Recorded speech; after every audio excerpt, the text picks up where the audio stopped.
Now, before I start, I think we all need to remember there are multiple people in hospital, including a little kid who are horrifically injured in whatever the hell happened in Liverpool the other day.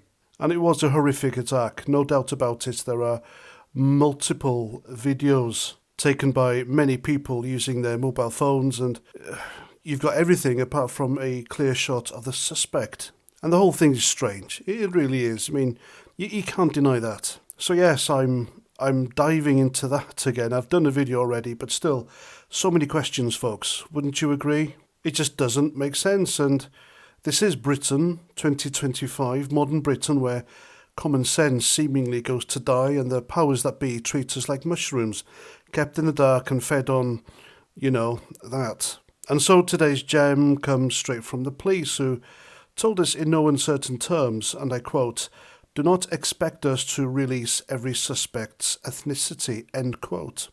Really? And why is that then? Afraid we might notice a pattern you'd rather we didn't? But wait, it gets better. In the same breath, these guardians of transparency have made what they're calling an unprecedented decision to reveal the nationality of a bloke who ploughed into crowds in Liverpool. That was just 2 hours after the attack.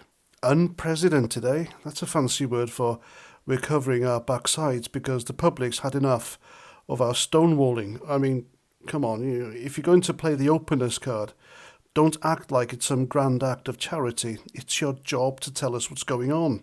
The police are basically saying, we'll tell you what we feel like telling you, when we feel like telling you, and don't you dare ask for more. Ethnicity? Oh, no. That's far too sensitive for the likes of you plebs. Nationality? Oh, they'll toss that out like a bone to a dog, especially when the pressure's on. And why the sudden generosity? Because people are fed up, that's why.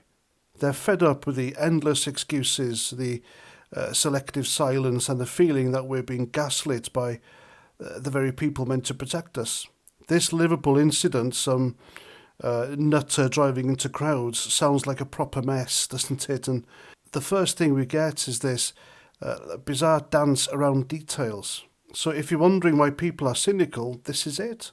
The police are so busy tiptoeing around sensitivities that they've forgotten how to just tell us the truth. Heaven forbid we get a clear picture of what's going on in our streets. Nah, that might lead to awkward questions, and we can't have that, can we?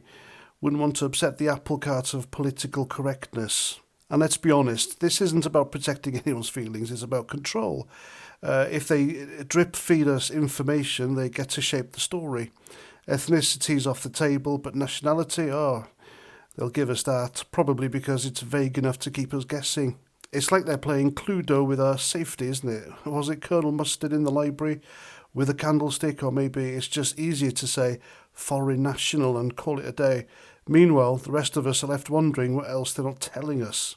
And here's the thing, the public, we're not stupid. People talk, they speculate, they notice things, they see patterns, whether the police want them to or not. And when you treat people like idiots, refusing to give them basic facts, they start filling in the blanks themselves, don't they? And trust me, when that happens, it's not going to be pretty. Social media's already buzzing with people saying, oh, they won't tell us ethnicity, especially if it's an immigrant. And can you blame them? When you hide half the story, you invite suspicion. That's not prejudice, that's human nature. It happened with the Axel Ritter case, didn't it? Keir Starmer personally intervened and stopped any mention of the lad's background. But now all of a sudden it's apparently a white guy who's done it, then all cards are on the table. Why? And what's the solution? Simple. Stop treating us like children. If someone's driven a car into a crowd, tell us who they are, where they're from, and what's going on. No fluff, no excuses. This is Britain, not, Narnia. We don't need to be shielded from reality. We're grown-ups and we can handle it. The police need to stop playing gatekeeper and start doing their job, serving the public, not managing our perceptions. So there we go, I'm Paz49, thanks for watching.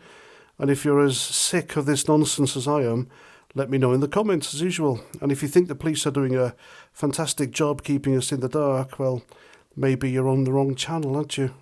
I'll catch you at the next video. Roger Trout.